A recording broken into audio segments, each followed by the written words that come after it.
Hello, Merry Christmas, welcome to Entirely English.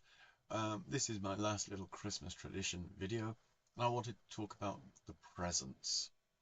Presents are very important. You get a present, it's wrapped, and you spend a few days, maybe it's one under the tree, and you squeeze it and trying to guess what it is. If you're a child like I was, a nasty little child, you'd search the house for weeks before Christmas trying to find the presents. But I'm talking about traditions, and one of the traditions which has been corrupted, the Christmas stocking. It did not exist. Okay. You get these films. I think it was in something like Scrooge, Christmas Carol. There's some bit of a story where it said Tiny Tim was so poor he only had a stocking for his Christmas presents. It was symbolic that he didn't expect a lot, he wouldn't get a lot. And some film producer presumed that that was a British tradition to hang stockings up. It was not. When I was a child, the presents under the tree were presents from family, friends, etc. You knew those presents, you'd be able to look at them, check the labels, give them a shake. They'd be there for days. The Santa Claus Christmas presents were not put under the tree. In fact, if you're a Harry Potter fan, if you read the books, J.K. Rowling describes it perfectly. On Christmas Eve, Harry went to bed looking forward to next day for the food and the fun, but not expecting any presents at all. When he woke early next day, however, the first thing he saw was a small pile of packages at the foot of his bed. "Happy Christmas," said Ron sleepily. Children would go to bed eager on Christmas Eve, go to sleep early. The quicker you go to sleep, the morning comes, the quicker Santa Claus has been.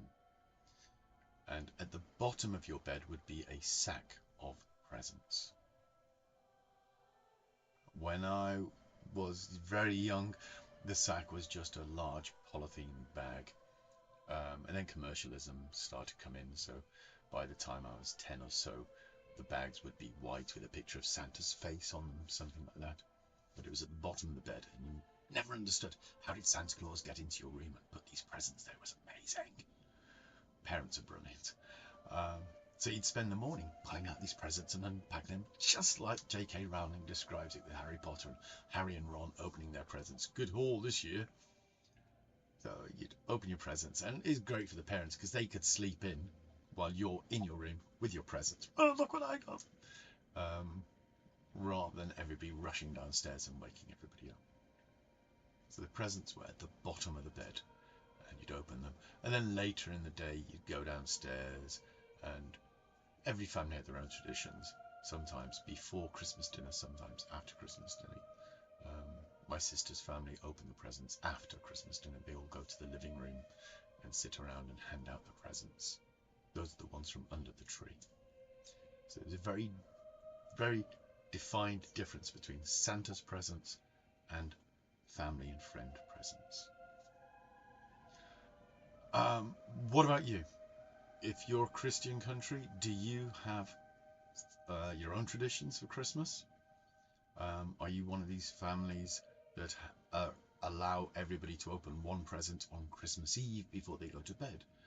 I understand that in Germany they open all their presents on Christmas Eve. What is your tradition? And if you're not from a Christian country, do you find it interesting that we celebrate like this? We celebrate the birth of Christ by giving each other presents. Jot some information down in the comments. Let's see what you think. Anyway, I wish you a Merry Christmas. This is the end of my little series of English traditions for Christmas. I hope your Christmas is wonderful, and I'll see you again soon. Bye-bye.